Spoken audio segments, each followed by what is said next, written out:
and then there's others who are a little bit more used to needing a jumper. Thank you so much for joining. It's, I think, a really great session to get in on. We have Ros Abercrombie from Regional Arts Australia. We have Claire Phoebe from Creative Victoria, and we'll be kicking off with a bit of a case study from Mary Sullivan from South Gippsland Shire. I did want to take a minute, though, to also recognise that a number of you are joining us from communities or near to communities which have been very severely impacted by fire and flood, and just know, I guess, that our hearts are with you. I know people, hearts and minds are with you. I know people in my own community have been sending stock feed and attending benefits and so on, and I know that it's communities like those small communities that really step up. But I think the recognition of the social ties and the importance of volunteers and all the sorts of things that we all know are really important in our communities are things that we all as a group probably feel very strongly about, and are so thankful about the work that they do in their right across the state, but also in the wake of fire, how communities come together to help each other regather. So I really wanted to recognise that a little bit. Also to thank Susie for pulling the group together, and my other colleagues on screen, Kate Antonis, Kate Gerritsen, Stacey Barnes. That's all I can see on my number one screen, but would encourage people to put their names and locations into the chat. Finally, just noting that the recording will go on and off over the next hour and a bit per requested speakers, per different speakers' requests. And I think it's great to respect that, but also to get together in a synchronous way so that people can talk unfettered and with trust. So really respect that need to step back from recording, and hope that you all feel comfortable attending these sessions in person rather than relying on a recording in the future. But I think, have I covered everything I needed to, Susie? I think I have. Perfectly. Yes, thanks. And so with a great deal of pleasure, hand over to Mary Sullivan to talk about how South Gippsland Shire works in the creative sector, particularly around the art cubes. Fire away, Mary. Hi, everyone. My name's Mary Sullivan. I'm the Arts Development Officer here at South Gippsland Shire Council, here on Bunurong country. Thought I'd just give a bit of context where we are. I'm here to talk about our programming coming from a sort of smaller Shire perspective. So anyone that doesn't have giant resources or big buildings at hand, this is something to share with you. So I come from a team of two. We both work full time. Just recently gained the addition of our additional team person, which has just been the most awesome thing. We sit within the Arts, Culture and Visitor Economy team here. And for any of you that are not familiar with South Gippsland, we're sort of east of Melbourne, a couple of hours out from Nyora to, you would know, Wilson's Prom, Melbourne North down to Venus Bay. So coastal, also quite widespread, no major regional centres. So quite a dispersed population and very small arts budgets. What we do have is 52 community halls, 3 community galleries. Council has one very small gallery housed within Coal Creek, which is a sort of heritage museum in Korumburra. And we have a handful of private facilities, but really very scattered, no money. That this is going to be the theme. We are flanked by Bass Coast, who have 2 beautiful performing arts centres, Bawbaw and Latrobe, also with their PACs that we can, of course, access where they're not too far away. So I've been asked by Rav to present our public art program. And I think really our program is best illustrated by the project that has kind of overtaken my programming over the last 3.5 years. And they are the art cubes. I'm just going to start a presentation. So bear with me. All right. Are we on? Am I there? Not yet. Not yet. You're able to. Hang on. Is it working for you, the sharing? Give me a second. Share. Screen. That's There we it. go. Right, got it. We're in. Okay. Just do the slideshow though, because you're on the main page. Here we go. Good. Perfect. All right. And I'll get rid of this one. Okay. So the art cubes. What are they? They are 3 portable. You are not going to move. Okay. Okay, thank you. 3 portable cube containers that have been retrofitted to really house sort of gallery infrastructure. Bare walls, 2 windows, 2 opening doors at each end. They're solar powered and they are mobile. They get put on the back of the truck and they tour our Shire. Really bringing a bit of a town square to small towns that have no infrastructure, or they can work independently. They can plug into power or generators, but they definitely can operate in remote scenarios. So just some really basic information around them. The art cubes launched early 2023, really not knowing what we were doing, of course, modelling the program off of all the other variations of portable container galleries. There's plenty of them around. We decided to make ours smaller, the cube container, to make them more adaptable and easier to move. They were funded by external grants. Post-COVID, it was real COVID recovery funding. So now they have travelled the 3 cubes have travelled for 3 months together as a cluster to 10 towns so far around the Shire. We work in deep partnership with the community. I guess this is our point of difference. When we designed these cubes, we knew that we wanted the community to program them, not council. So they are very carefully designed to make sure that they don't crush people, hurt people. They're easy to use. You know, they come with a very full set of instructions, and we have a very watertight, so far, governance model around the usage of these. So we have an EOI process where towns apply to participate, to host the cubes, and then there's governance around that process. And the whole program is that we basically provide as much support as that town requires. Some of them are just like Fish Creek, very arts-based town, will take the cubes and run. Some towns are less arts-based and will be saying to me, we don't know what we're doing, can you help? So I just insert myself where I can. Of course, the risk management in that is quite extensive. We provide funds so that the towns can give artists small amounts of money, or whoever wants to program the spaces, tiny amounts of money, just to, we would give them more if we could, but as I said, our budgets are small. So far we've put a dollar sign in there, $140 worth of community volunteers. Sorry, that's 140 community volunteers and around 180 artists and creative participants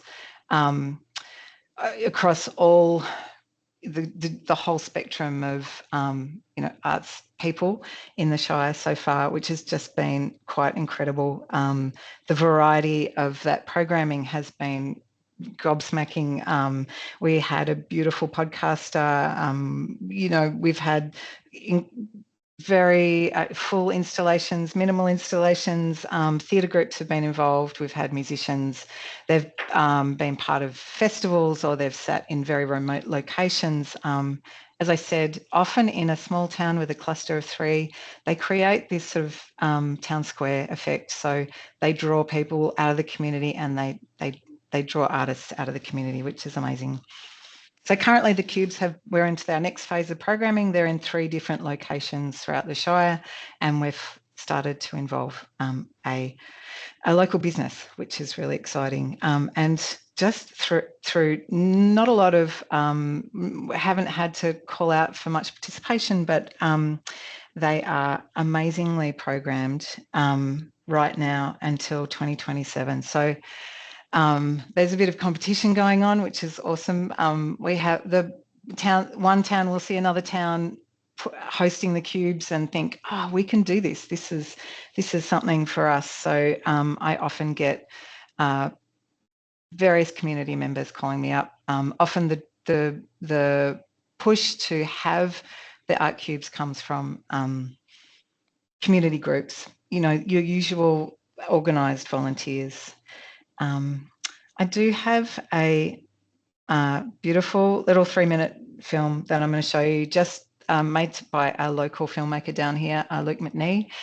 And I just think it encaptures the essence of the Cubes and will give you a bit of an understanding. So I'm just going to show that now.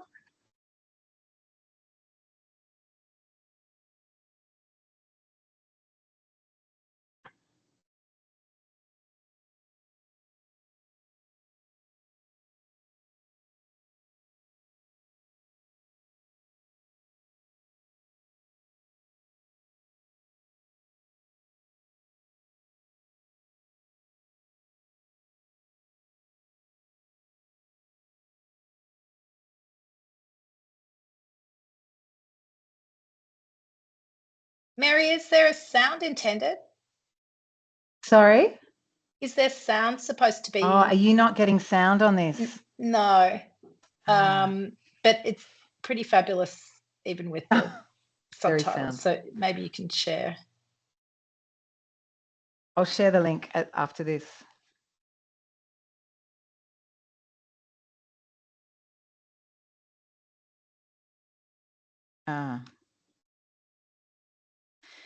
Sorry about that. It does have sound. What I'll do is share a link to, there's a couple of sites where ArtCube information is on if you want the soundtrack to that, but hopefully you got a sense of what they're about. And really at the core of this, it's community participation, community ownership, pride, collaboration, all of those things that make community projects, creative projects really sing. Which the ArtCubes have so far just done an extraordinary job of, and I'm saying that not as a pat on my back, this is definitely a very collaborative project, and really council created the infrastructure, and we sort of threw these things out into the community, and they have been, it's the uptake of this project that has made it so extraordinary. And I guess I've had a bit of time over the 3.5 years to keep advocating for the Cubes to make sure that council keeps funding them, which we've had to get a bit creative about our funding models at times, but now their worth has been acknowledged, which is great, and it seems like we're going to get ongoing funding. But I've had to really think about, where these Cubes sit in the ecology of the arts, in South Gippsland Shire, and to argue that, there's something special and they have a point of difference that really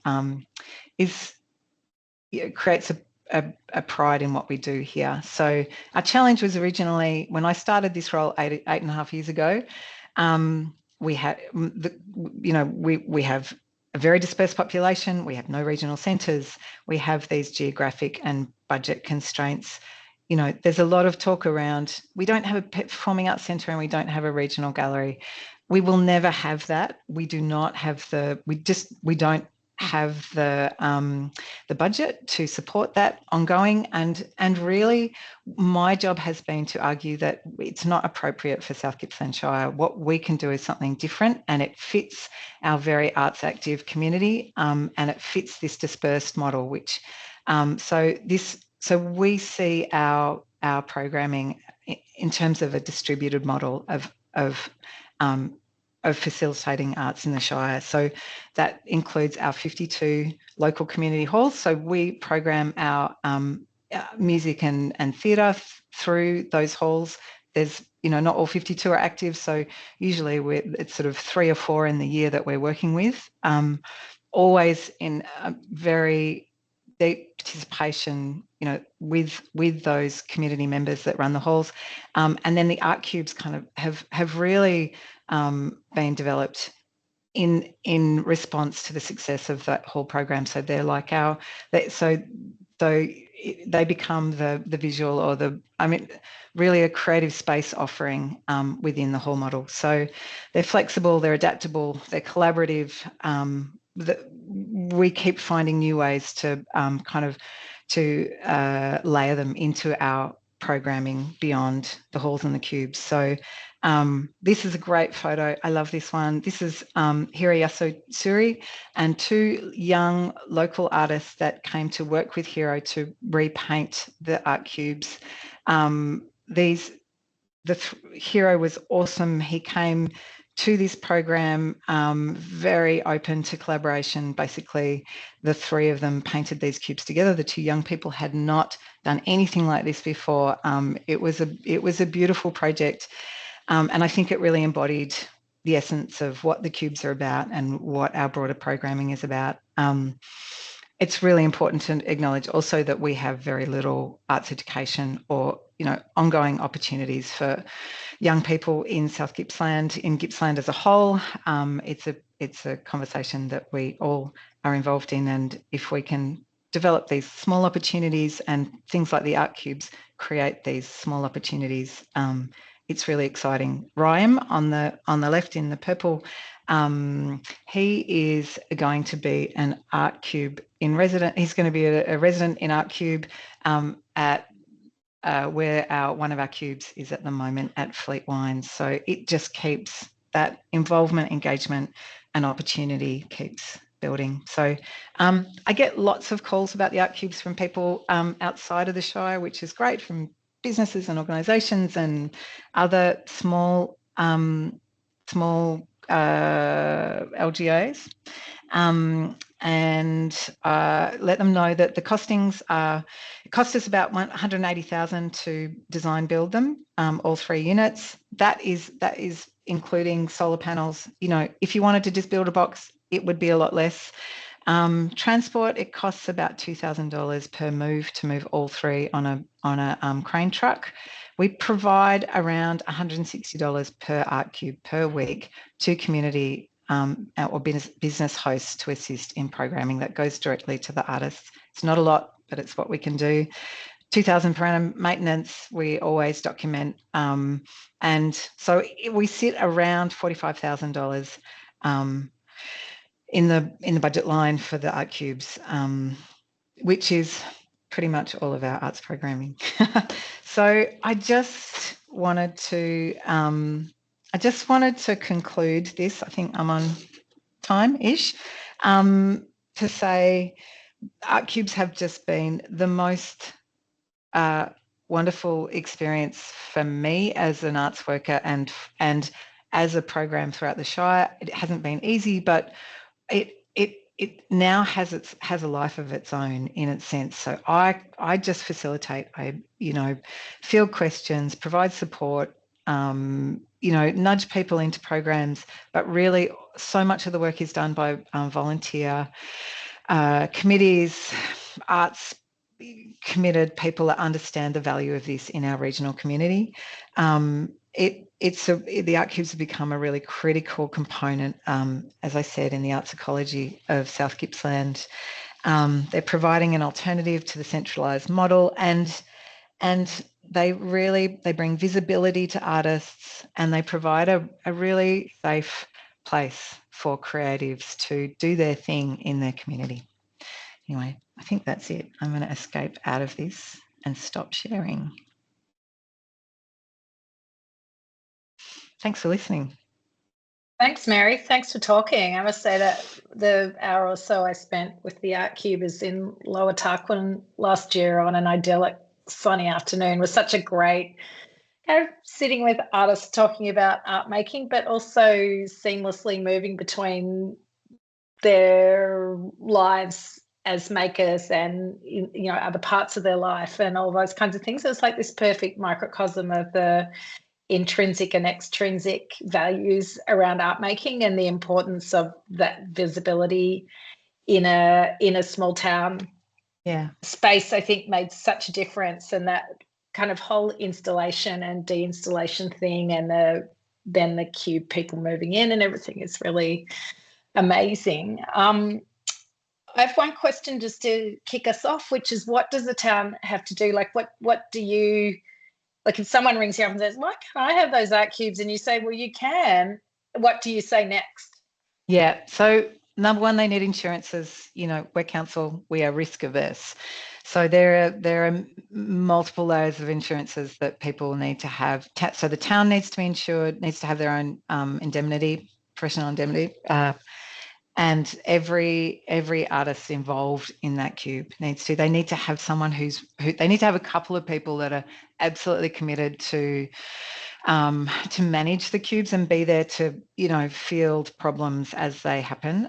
So that really, and I mean, that can happen amongst a bunch of people, but it usually takes a couple of people that are just on for 3 months. It can be exhausting. It's been interesting, a few of our towns that have taken 3 cubes at a time and then kind of, you know, handed them back and said, oh, thank God they're gone. That was amazing. But then they're the towns that have said now, hey, could we have just 1? And so now we've had a really slow rollout of this program because it was a giant experiment and because there's just really one person staffing it, which is me internally. We've had to be really cautious. So yeah, it's and a place to put them. Otherwise, we have just like our hall programming, you know, we say to our community, if you want to host a gig and you only get 3 people to come, that's okay, and that is okay because we don't have overheads. You know, any ticket funds that we get go back to the bottom line. So you get all of, you know, it's better when there's 100 people in a hall, but if there's 3 people in that hall, then those lucky 3 people that get to experience what's going on. So we're so fortunate that there's no pressure in terms of, you know, when a community person calls me and says, oh, we don't have many artists, it's like, that is okay. You could program 1 artist to have 1 deep, long experience of residency over 3 months, and that is fine. Or you can chop, like lots of towns get overexcited and chop and change that programming every week, and then hence the lying down in exhaustion at the end of 3 months. Yeah. Did other people have questions? I know there's a number of people on here, not looking at you, Fiona Lee, who are working in shires where there is a huge number of small holes without, you know, a lot of infrastructure. So feel free to fire away. Danielle, go for it. Thanks. I don't have a camera, so apologies for that. I just wanted to ask, is each cube different in terms of, like, when you say that you've got 3 there or 1 at a time, are you able to program different things in each of the cubes, or? They're all set up with exactly the same infrastructure. So they have PowerPoints internally and externally. They have gallery lighting. They have walls that people are very welcome to, you know, do it, paint black and hang 12 hooks off if that's what they want to do. We're not precious about them. Yes, the only difference at the moment is that there's 3 different colours, which was just the mural on the outside. So yeah, they can kind of connect together in a line because the doors open out. So you can make a giant tunnel with them. They are designed to be as adaptable and installable as possible. Does that answer your question? Yeah, thank you. Because we've Okay. got a really similar council area where we're population dispersed, no art Yeah. facilities in the Shire, and we're 6,000 square kilometres, so it's a very big area with little villages. So I can sort of see at least one working here. Yeah, So one would work. It's so interesting now just having one. And if you're on your socials at all, go look up Tour Art Cubes and you will just see what they are doing in that. They've got this little location. Tour is quite remote. It's really at the far end of the Shire, looks out onto the Prom, which is beautiful, but across, quite a lot of land and water. And what they are doing in that one cube is phenomenal. Some towns pick up the cubes in a way that is you just cannot believe what they're doing in such a remote place. Actually, Tour is an interesting model because from the cubes being there, and so 3 of them, and then one, the community of connected to make themselves an ongoing network. So they had this momentum that they got through the cubes. They were really conscious of it, and they just kept it rolling. And the reason why that model was so successful, or that example was so successful, is because they had a couple of people that that experienced curators. But yeah, one cube, it can bring amazing engagement. It doesn't need to be 3. I guess that's the thing. I was thinking about this. They are literally boxes, and I think what works so well with them is the scale of that box, because they're just 2.5 by 2.5, 3 meters high.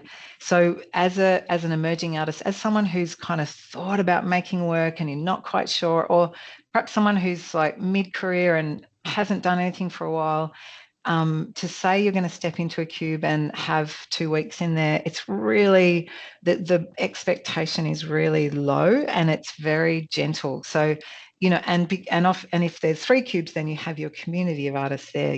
It's a very approachable residency model, which seems to fit our community really well. thank you. Thanks, Mary. Fiona, sorry if you felt under any pressure because I pick a volunteer, but well, there was that. Mary, this is absolutely fabulous. I mean, Golden Plains Shire obviously is really small. We've got heaps and heaps of halls, small halls, and what a wonderful way to activate those halls without that's kind of in addition to the actual infrastructure of the hall itself. So it brings the community around the hall. I was just going to ask you a question about programming, and I know you've only got one other person in your arts portfolio. It seems like a really big job. Like it's quite a big job. Yes, it is. How do you program it with each town? Do you? So I noticed that you move it 3 times a year. 4 times. Yeah. 4 times a year. Yep. So does each community deliver a program, and do you have the volunteers there ready to take that up? And is there any kind of form of payment, or is this all voluntary? Apart from the $160, I think you've got for the community. Yeah. So we try and curate where which town the cubes are going to go to next, loosely, but generally it's like which town has put their hand up next and who's ready to go. So we do ask for towns to loosely provide us a program of a sort of an intent of where they want to take the cubes and what they're thinking of. And we do have loose oversight to make sure that there's no, inappropriate programming, which there has never been. But, we do kind of keep an eye on things. So any town that applies, or now any business that applies, we will consider, and we've never said no to anyone yet. And no, you're absolutely right. We don't have any funding to give to. They're really run by volunteer organisations, people. There's like a small slush fund. So we'd say to them, hey, you've got the cubes for 3 months, here's $6,000, which is loosely based off of $160 per week with a bit more in there as a contingency. So it depends. The town can decide how they want to spend that money. Again, with a bit of oversight, we need to know how it's been spent, and there's an acquittal at the end. So they might use it for signage, but yeah, it's not paid. The organisers are not paid.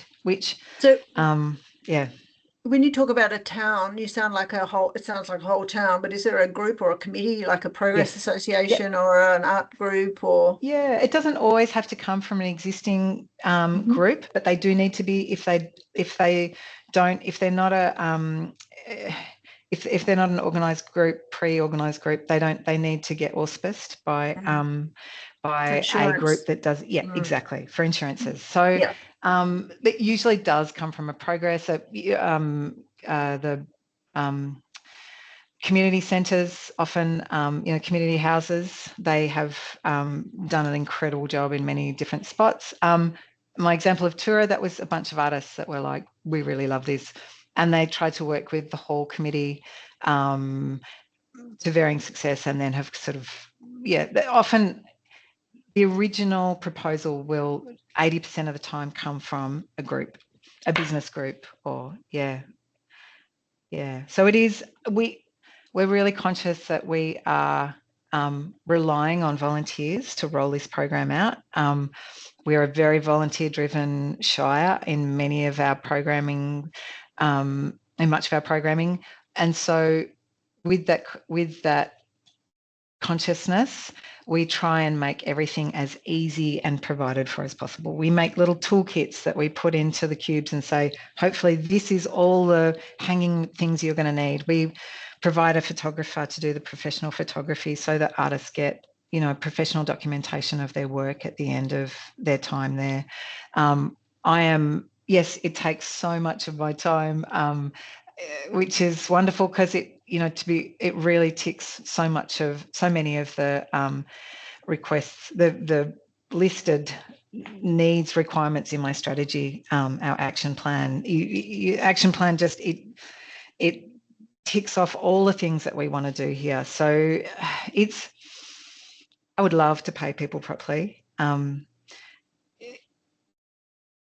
We need to make sure that there is a decent return, in terms of engagement, community connection, cultural fulfillment, kids getting experience of art, all of those things, so that those community groups can see the benefit. I've definitely had one business group that said, give me the metrics. And I said, I can't.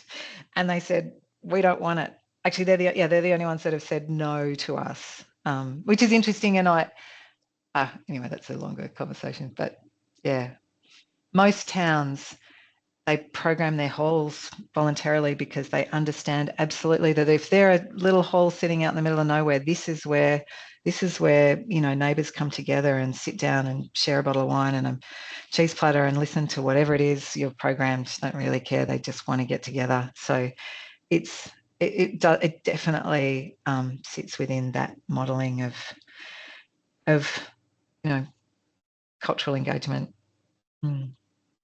Thanks, Mary. Chris, we've kind of run out of time, but I wonder if you wouldn't mind putting your question in the chat, and either we can come back to it or put you directly in touch with Mary. I'm just aware that Roz and then Claire have both kind of slotted us in, but thank you so much, Mary. That was super interesting, and from personal experience, the impact is so great, and I think also really reinforces the importance of having a worker in an institution who is also an artist by practice or by background like yourself. I think it makes an enormous amount of difference to the way that institutions respond to proposals. So congratulations, and thanks so much for sharing. If anyone has any questions, just contact me directly. Happy to talk about all of the things endlessly. Fabulous.